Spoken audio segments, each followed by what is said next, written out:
Okay, we're gonna get started. Hi, everyone. I want to thank you all for attending our event. For all Bow members, I would just like to remind everyone to keep their cameras on for the remainder of the event to get an attendance point. And before we get started, we'd like to shout out tonight's co-sponsor, Demon.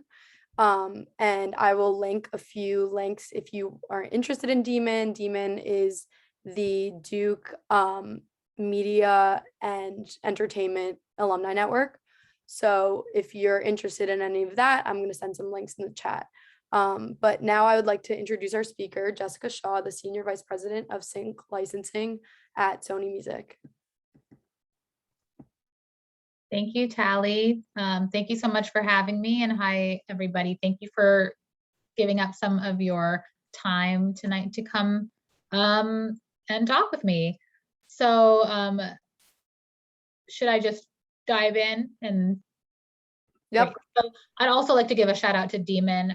They're a great organization on campus that wasn't around when I was at Duke, but they've brought me back for some events, and I've come back for Demon Weekend, I think twice now, all pre-pandemic. I don't know if they're still having people come live these days, but it's an awesome organization. If you're interested in entertainment, media, arts industries, definitely get involved. I think it's so cool that this organization exists. I don't think Bow existed when I was on campus. I graduated in 2005. If it did exist, I can tell you that I would not have been a member because I was not a business-oriented woman when I was a student. I wanted nothing to do with business or like a real career. I was a music major. I thought I was going to be some artistic visionary and composer. I don't know what I thought I was going to be. And I remember during the career fair, my senior year, my dad was like, you should really go check it out, see if you get inspired by anything. And I just remember seeing everyone walking around campus wearing suits. And I was like, I will never wear a suit. I will never work in a desk. I will never work in an office. That's not for me.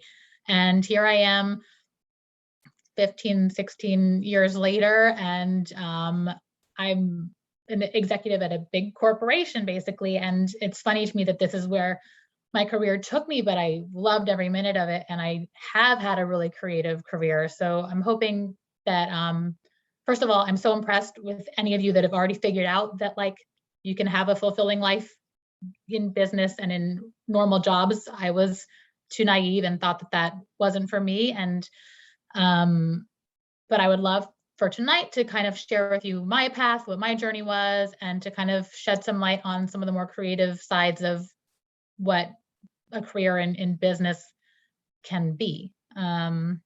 So before I jump over to my slides and give a little more detail, I'm just curious, since you all have your cameras on, to kind of like see actual hands or click the reactions in Zoom. Like if anybody here is a musician or interested in music specifically, even if you don't play, or if you're interested in going into the music industry. Awesome. Very cool. So I'm going to share my screen. And Tally, please let me know if I'm missing anything that you want me to touch on before I dive in. Nope, all good. Okay, awesome. So sharing screen.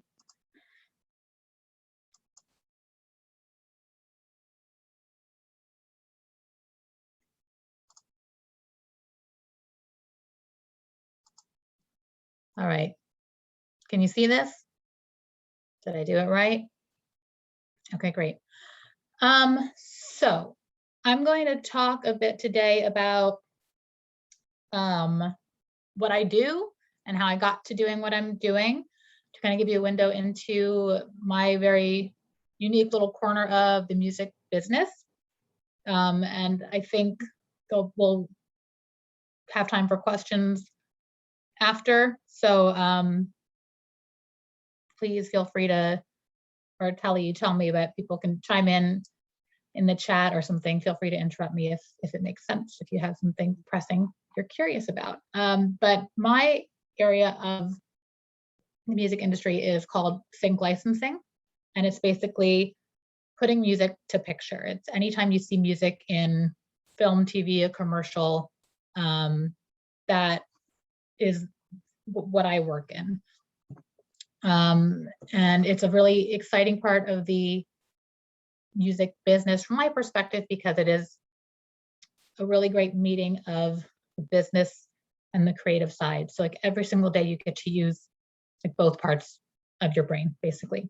So let's dive in a little bit about my background. So I went to Duke. I graduated in 2005, and I was a music major primarily. I focused in theory and composition. I did a double major in international comparative studies, which I kind of fell into by luck, because I also had a minor in Spanish. I studied abroad, took a lot of music classes, took art history out of interest, and kind of realized that just through my interest at Duke, I kind of happened to finish this other entire major based on a lot of the classes that I was kind of taking as study abroad, music, art history, language. Again, that same dad who encouraged me to go to the career fair was very excited that I had a more legitimate major to put on my resume, other than music, because they wanted to make sure I had opportunities to have a career if the music thing didn't pan out. Obviously, as my story will share, I was able to make ends meet pursuing that music passion, but turning it into an actual career as well. So on the left, you'll see Biddle Music Building at Duke, where I spent countless hours of my life during my time in school, and the Sony building, which is also my cheesy Zoom background here, which is where I work now. So, and I hope this is helpful information. I just want to give a little bit about like kind of what my path was, as I think it was a little bit unique to get to where I am today. So when I was in school, as I mentioned, my double major, I did a lot of music-based extracurriculars. I was in the Duke Chorale. I was in rhythm and blue a cappella. And I bring that up because it was fun. It was a creative outlet for myself, but also just to reinforce the fact that those things that you do outside of your coursework and your day-to-day, checking the boxes for your degree really do matter in terms of your long-term development and growth, and even how it can be applicable to your future job application. For example, the job I have now at Sony, I manage a large team of people. And when I started in the job there, or here, I started managing a smaller group, but I had zero management skill. Before that, I was hired into a managing role. And literally the one thing that I was able to say in my interview was, well, I was a music director of my a cappella group in college. And that genuinely helped me get this job that has now been a huge, where I've been for the last 8 years. So, really lean into those things that are outside of your coursework, because while it might take away from what feels like the meat of what you're doing, it actually does really contribute to who you develop into as a person, but also might apply to future job opportunities in ways that you're not even thinking about in the moment. And then just kind of during school, I had some, I found summer jobs. Again, for me, I was in the music realm. So I worked at, I was more in the classical music realm. So I found opportunities where I lived during the summer. I'd go home to San Diego, where I'm from, and worked one summer as an internship in a more corporate space, but then another summer worked at a music festival, a classical music festival in La Jolla called Summerfest, which was a great opportunity because it was very hands-on, helping run this music festival, kind of acting as an artist liaison.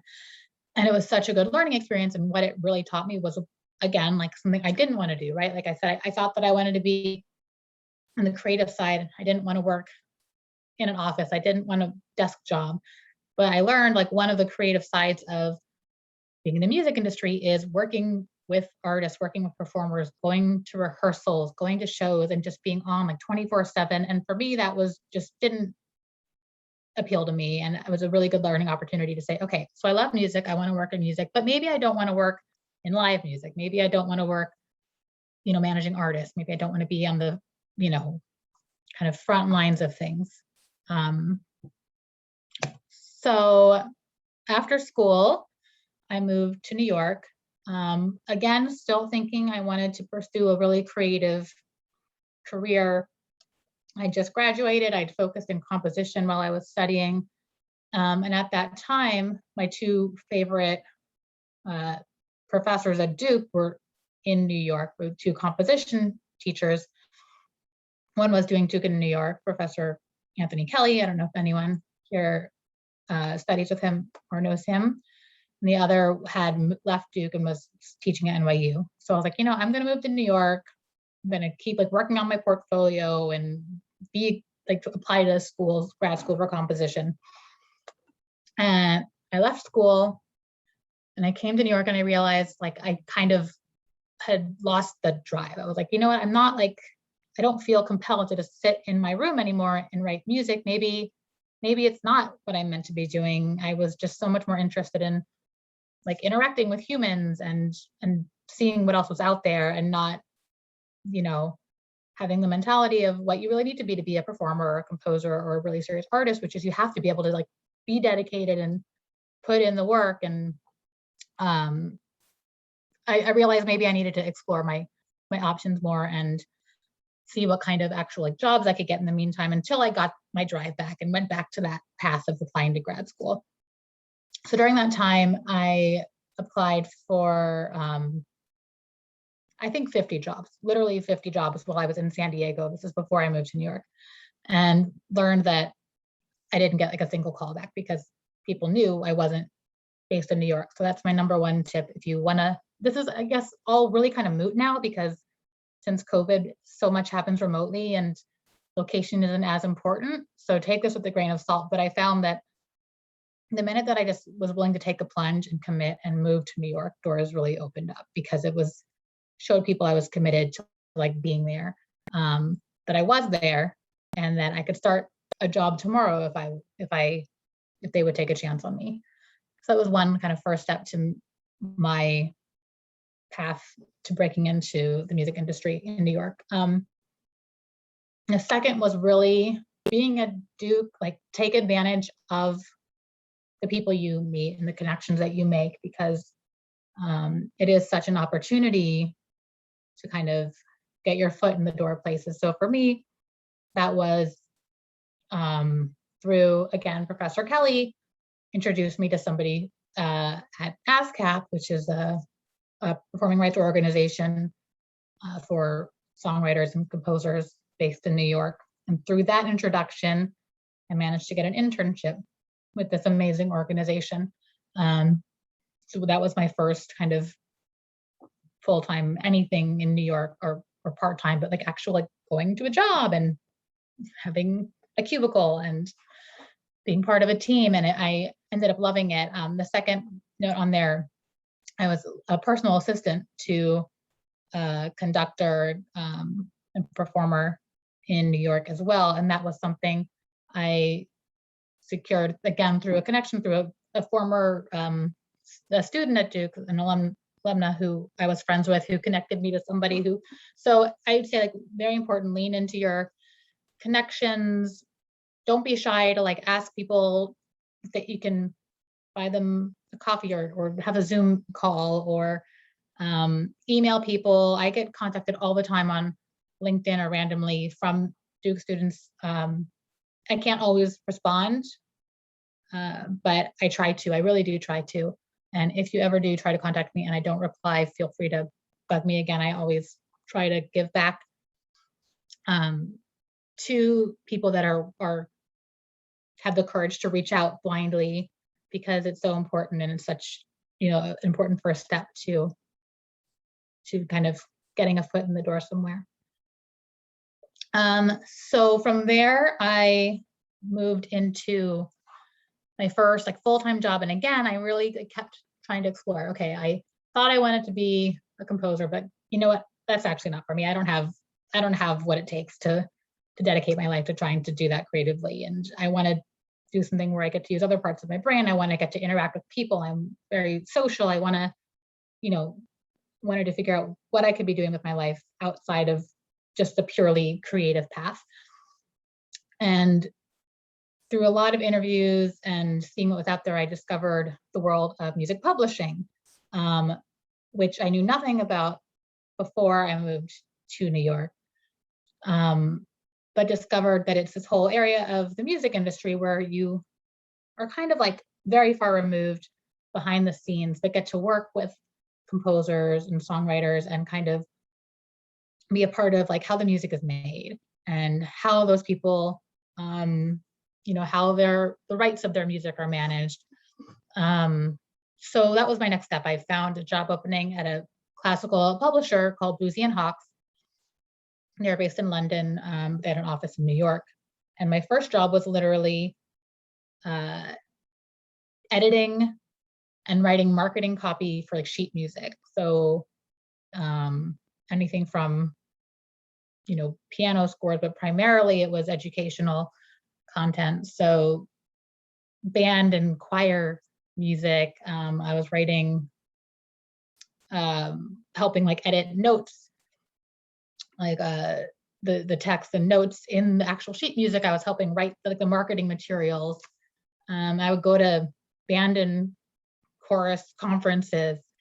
And as I said, I always didn't want a job where I had to buy a bunch of suits and go work in an office. And that was when I like started buying a bunch of suits because I was going to like very, very corporate kind of feeling conferences. Thankfully, after about a year and a half in that role, I fell into the area of the business I'm in now, in sync licensing, discovered I never needed a suit again and donated them all to Dress for Success. So I succeeded in at least not having to wear suits every day, but still getting to have a serious career on the business side of things. So at Boozy and Hawkes, I discovered this department called sync licensing. I'd never heard of it before. I had no idea what sync was, but I realized that they were the people that got to like pitch songs and negotiate licenses for music that was going to be in like The Simpsons at the time, or TV commercials, or in movies. And I was like, that is my dream job. I loved soundtracks. I loved film scores.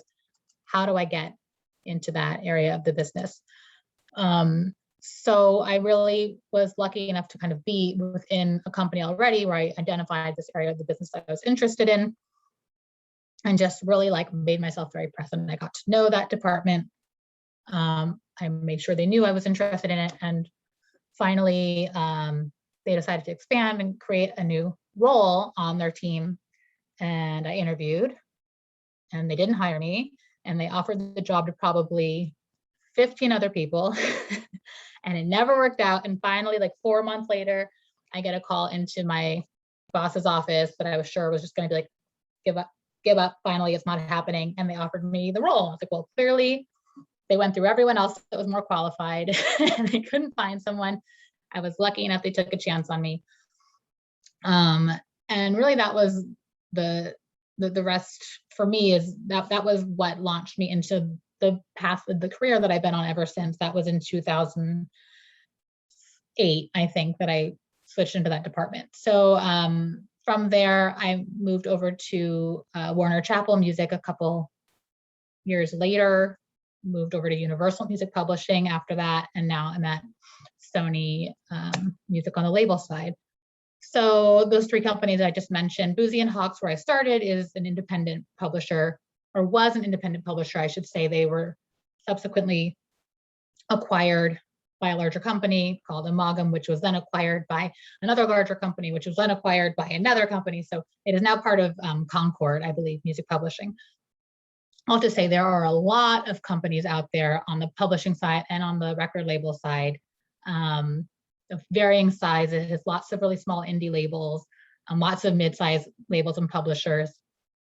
Right here, what I have broken out are what we call the majors, kind of what are now the three biggest companies in the music industry where there are, if you're looking to break into the music industry, where there's probably the largest amount of opportunity just because they're large companies, large employers. So Universal Music Group, Warner Music Group, and Sony Music. Now Sony Music Group actually as well, because we merged our label and publishing arms. So to kind of break this down to, I don't know how familiar people are on this call, but there's really two sides to these majors, these larger companies that each has a publishing company and then like a record label group. I don't know if I have this on. I do have this in a later slide, but I'll get into it as I go into the more breakdown of what licensing is. But basically the publishers are the publishing companies, or the companies that represent those songwriters and composers and represent the copyrights of the music and all the administration work that goes behind that. And the record label sides are a traditional record label, represent the artist, represent the recorded music side of the business.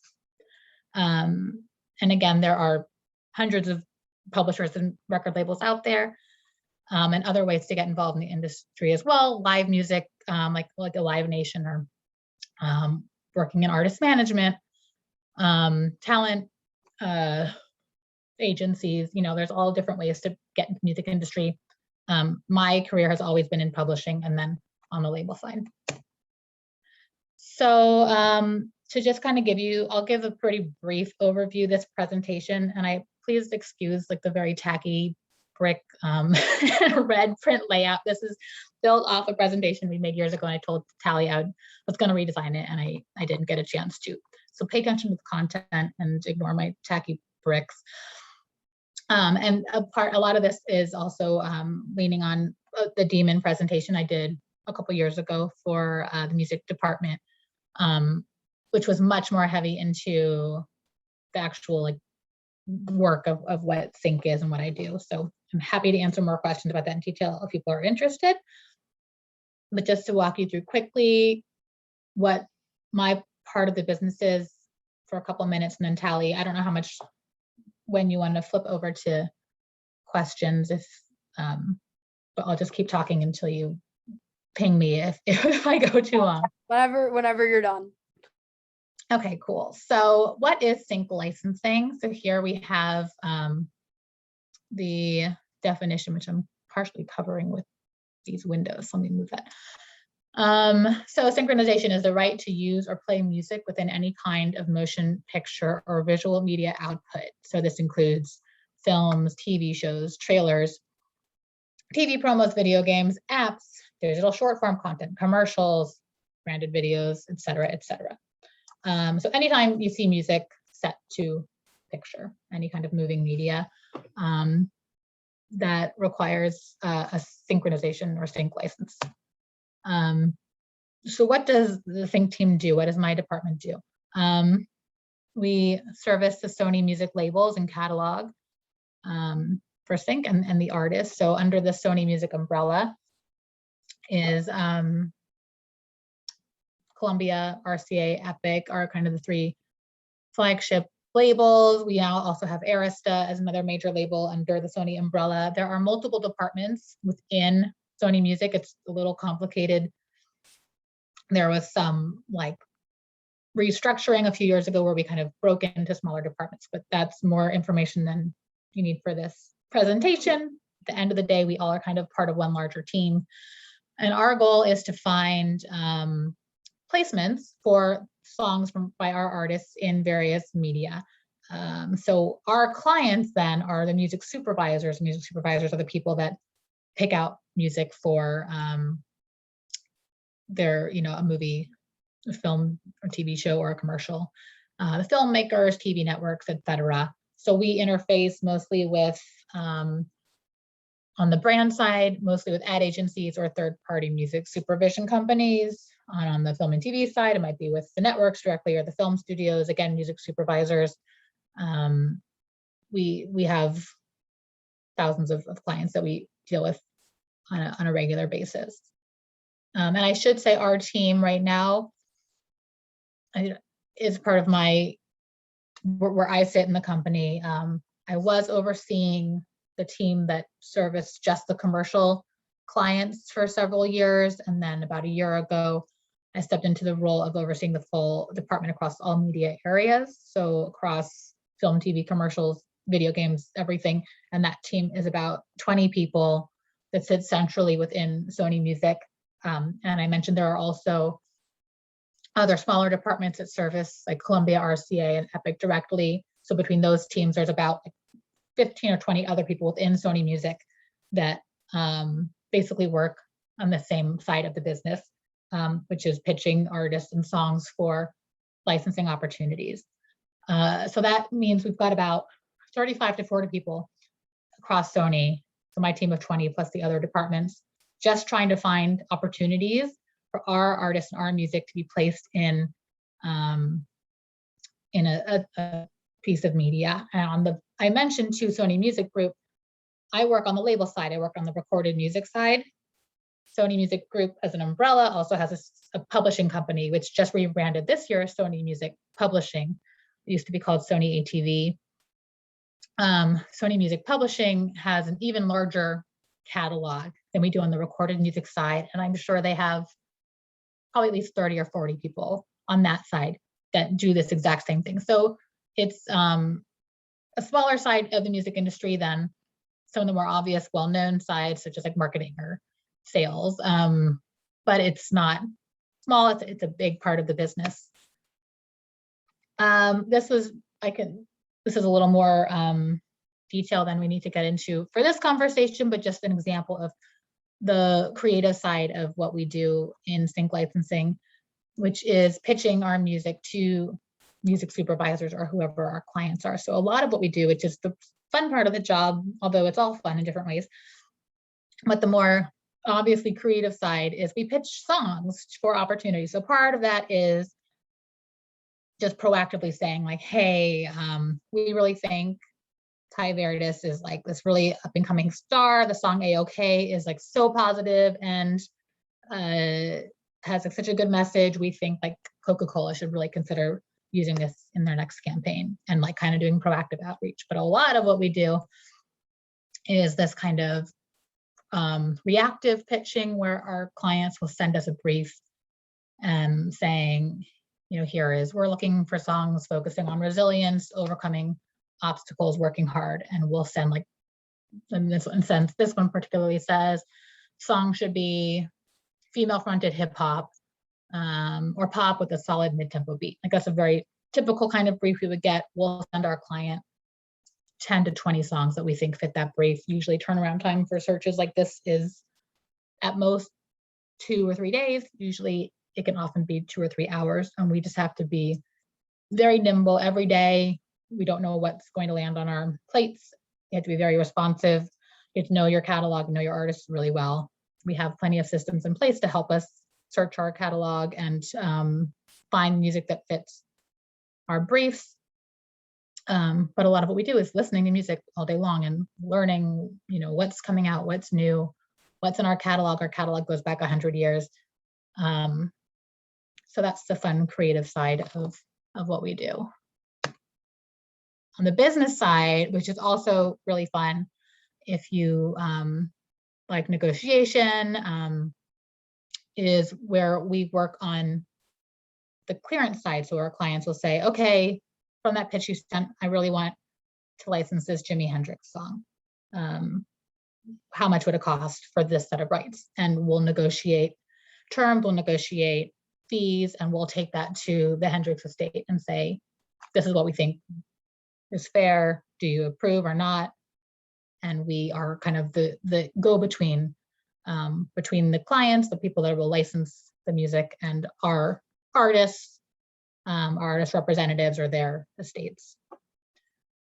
Again, I was mentioning the two kind of halves of this part of the music business, the recorded music and the publishing side. So whenever you negotiate a sync license, there are two sides to that deal.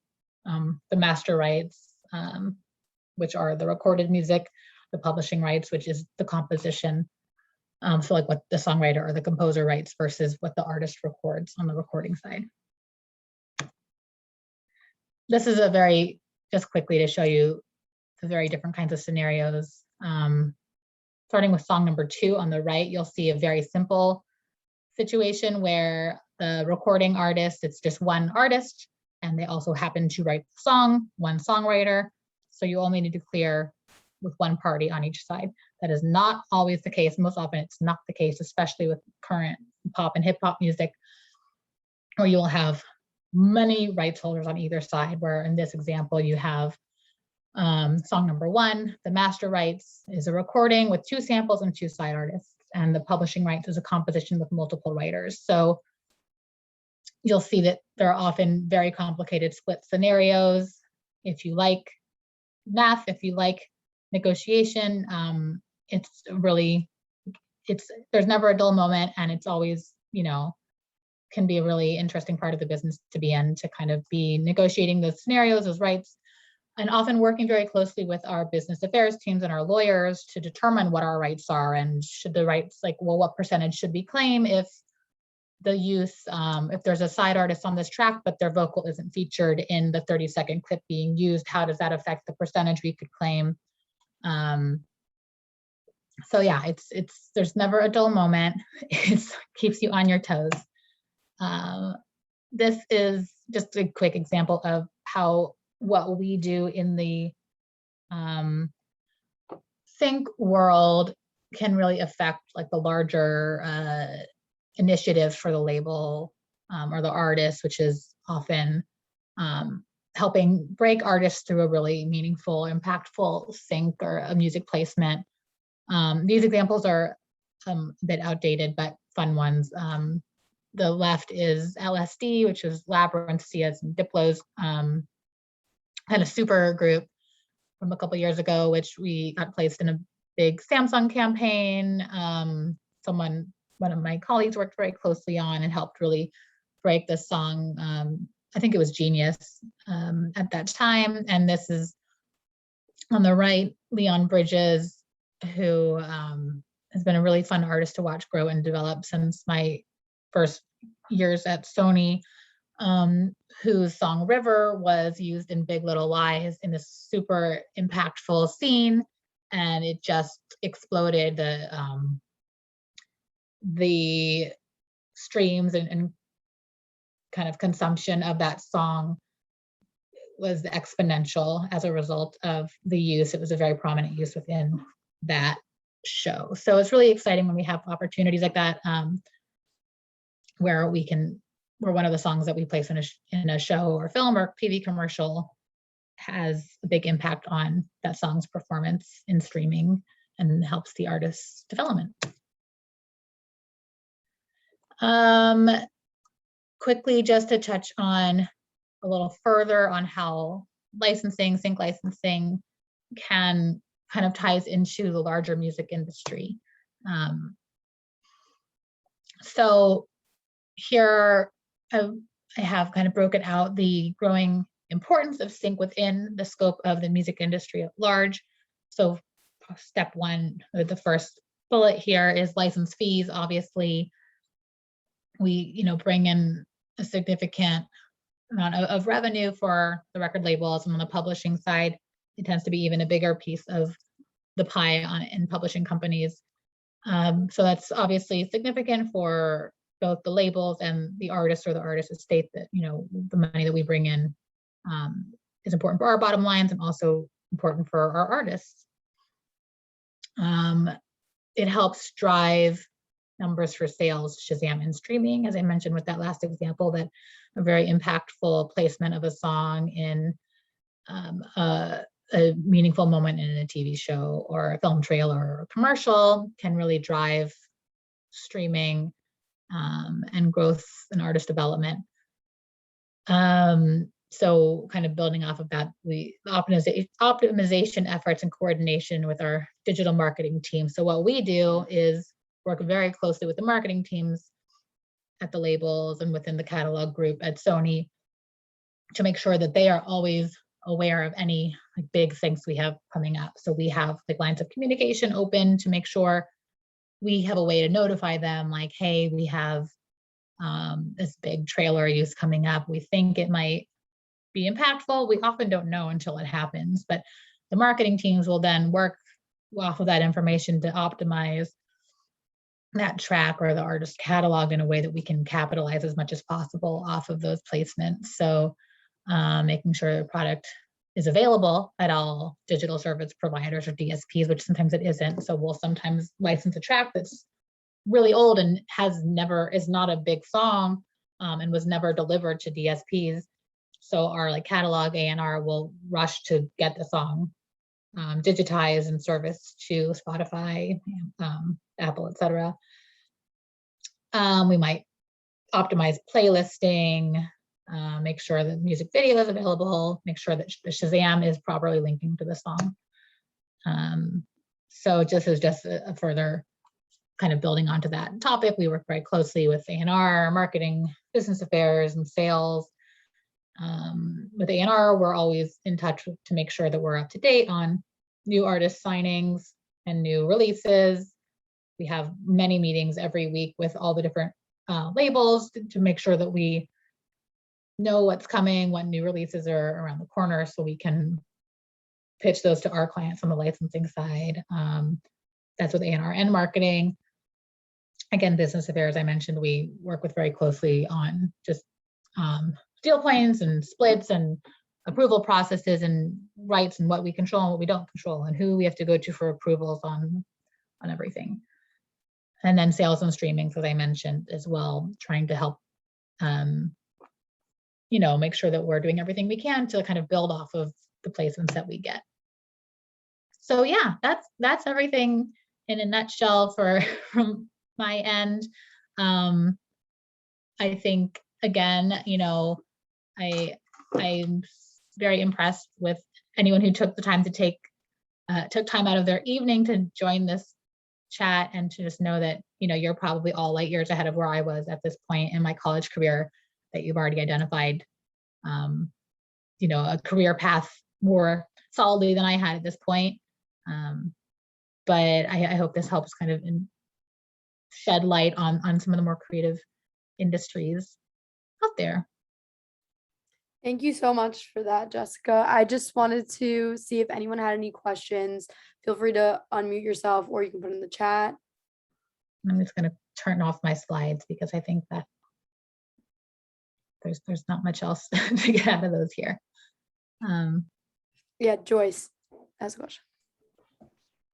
Hi. Thank you so much for telling us about your career and your career path, Jessica. I'd love to hear a little bit about what part of your role do you find the most fulfilling? It's a little hard to hear you. Did you say what part of my role do I find the most fulfilling? Yes, sorry. No, that's a great question. I think honestly right now, and this is maybe more applicable to everyone in the room because I know I work in a kind of specific area of the business, but what I think I find most fulfilling now is my work in managing and working closely with a team of people, and how much I really enjoy helping people develop in their careers, helping find new talent for our team, hiring people, and helping kind of maximize our ability to work as a team and come up with new strategies for like how we're covering our work. So I really love like the people aspect of my job so much. And that's something that I think obviously can be fulfilling in any role, anywhere. The easy answer too is I love working with the music. I love working with the artists, and it's always so exciting when you kind of your team lands a big placement that you can feel really proud of, or you feel like it feels creatively fulfilling or makes an impact. That's obviously very exciting too. But I love the people part. Yeah. Any other questions? Rebecca. This is kind of specific, but are you pushed to represent certain artists maybe that are attached to the record label of Sony or that you just met with when you're pitching songs, or do you have full artistic discretion to like match the brief that you're given? Yeah, that's a great question. We obviously have priorities, and we try to support the labels in whatever the current priority is, because there is that importance of trying to maximize, a placement in line with the current single being worked at radio or now at TikTok or whatever the case may be. But for the purpose of our business, it's super important that our clients know, like, so our clients being the music supervisors, the ad agencies, film studios, that they know they can trust us and come to us for creative input that isn't just constantly shoving priorities down their throat. So it is a balance. Like, we definitely try to prioritize pitching artists and singles that we feel will be impactful and make and be great for a great win-win for everybody. And that is, like, for the brand, for example, it's like, well, why wouldn't you want to partner with this single that is doing great, or this artist that we're working hard to develop, because it benefits everybody. But we do for sure pitch based on creative brief 100%, and always make sure we're delivering songs that fit for what our clients need. That makes sense. Thank you. Yeah. Any others?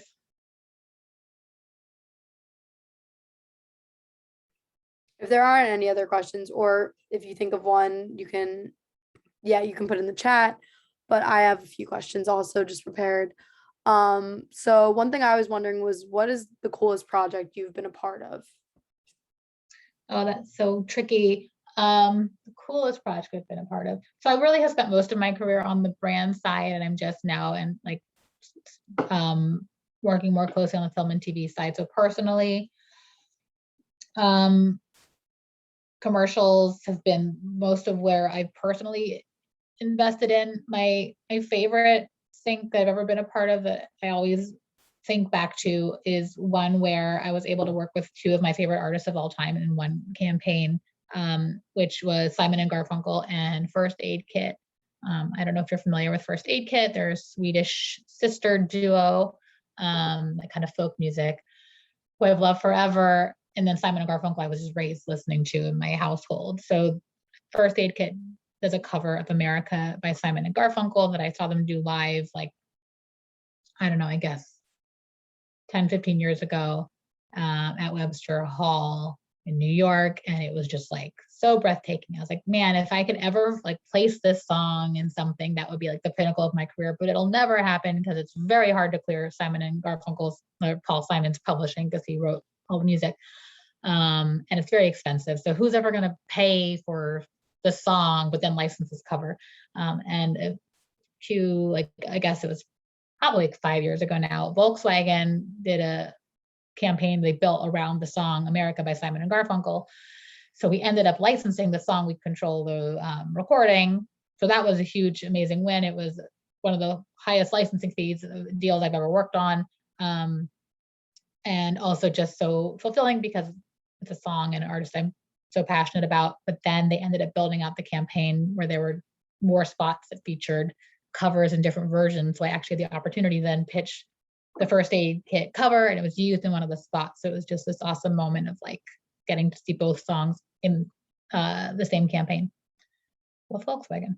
So that's my favorite one. But we work with every client, every project under the sun. We do a ton of work with Apple, and that's always fun. I feel like it's not as prevalent anymore, but for so many years, like this, getting a song on an Apple commercial is like the pinnacle of what you could do. And it's always fun to work with them. I've done a few like placements with Beyonce and Apple and Google. It's always fun to work with Beyonce because, she's Beyonce. So that's cool. Yeah, we get to work on a lot of fun stuff. Yeah, that's awesome. And then we have a question in the chat.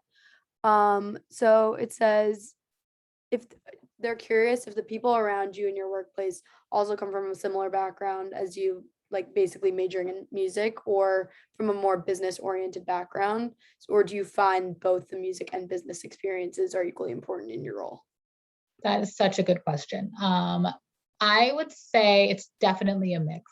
But I will say most people that work in the music industry are at the very least music fans. it definitely attracts people that are passionate about working in music. So they might have zero musical talent or skill or background directly, but they are avid listeners and have, love to go to live music. It tends to draw people that care to be there, obviously. But it's definitely not necessary. I will say in the sync world, it tends to attract, I think, more people with specific music backgrounds, because there is that creative component of the pitching and the kind of music supervision, which music supervisors are very, very creative in music. To be a music supervisor, you probably really need a music background. To be on our side of the business, it's not as necessary, but it really helps to be able to kind of speak the language and understand direction and be able to deliver based on, if someone talks to you about like instrumentation or tempo or a genre of music, to be able to understand that is important in licensing specifically. But there's so many areas of the music business, of course, where that is not necessary, and it's totally not a requirement to have a music background. Everything from even like the marketing side to sales, digital business. There's a lot of growth in like business development within the music industry right now, and the people that are out there working on kind of striking these larger deals with partners, like the partnerships between like Sony Music and TikTok or Twitch or Instagram. And, there's a lot of opportunity in gaming, like kind of finding opportunities and like Fortnite, and like who's putting on, behind the scenes, figuring out how to get like Travis Scott to perform in Fortnite. Like, those jobs sit in, the record labels. Yeah. So going off of that, do you believe that what you studied at Duke, because you were a music major, did that really help? Or do you feel that maybe your experiences helped you more like grow skills for your job today? I think it's a bit of both. I don't think I ever would have pursued what I did without a music degree or music background.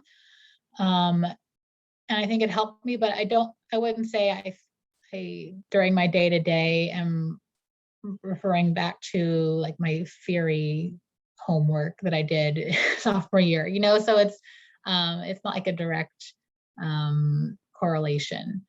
I think, like I said, so much of just like your experiences and taking on leadership opportunities anywhere you can while in school or outside of school is really important for, like I said, in my path, literally being able to say I was a music director in an a cappella group helped me get like the biggest job of my career at that point, like managing a team, which I didn't think I was qualified to do at the time. And now I'm, managing a large team of 20 people. And that all grew from taking that chance and volunteering and being in leadership roles in different ways over the years. So I think that's super important. Don't, take it for granted that it, even if it feels like it's a big time commitment outside of your studies, it's so important to be well-rounded and to get that experience. And now that I'm in a position that we're often hiring, entry level roles, that's a big thing. Like if on your resume you have a 4.0 GPA and are on the dean's list, that's great. But if we also see that you're out there, expressing interest in things outside of your studies, and especially for sync, like anybody who's gone out of their way to do internships in this area or sought out projects or things outside of your degree, like coursework, it's really important. Mm-hmm. Are there any kind of roles that you've seen a high demand for recently? Like I know with like you talked a little bit about TikTok and kind of like in the era of social media, has there been any roles that have kind of surprised you or come out of the woodwork that they're looking for people to kind of join?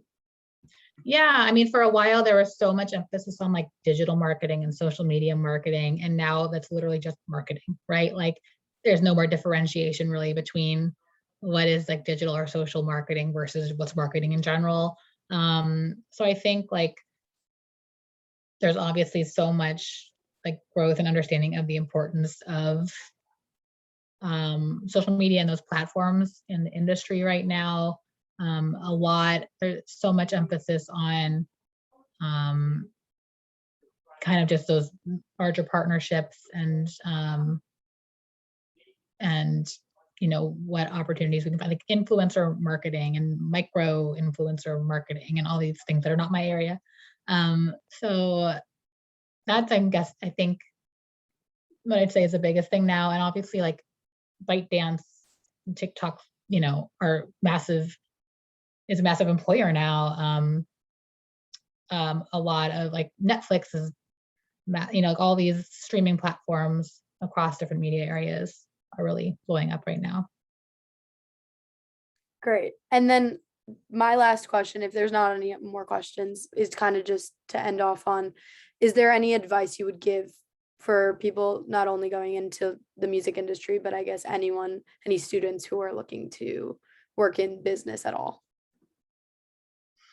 I think I would just reiterate kind of what I've been saying, but I think it's so important to kind of find something that you're passionate about and not feel like to have a career, like in a business oriented career, means you have to go into consulting or just follow like a very traditional path. Like I think there's a lot of ways to have success in areas where you have a passion, and not to shy away from that, because I think it leads to really fulfilling career.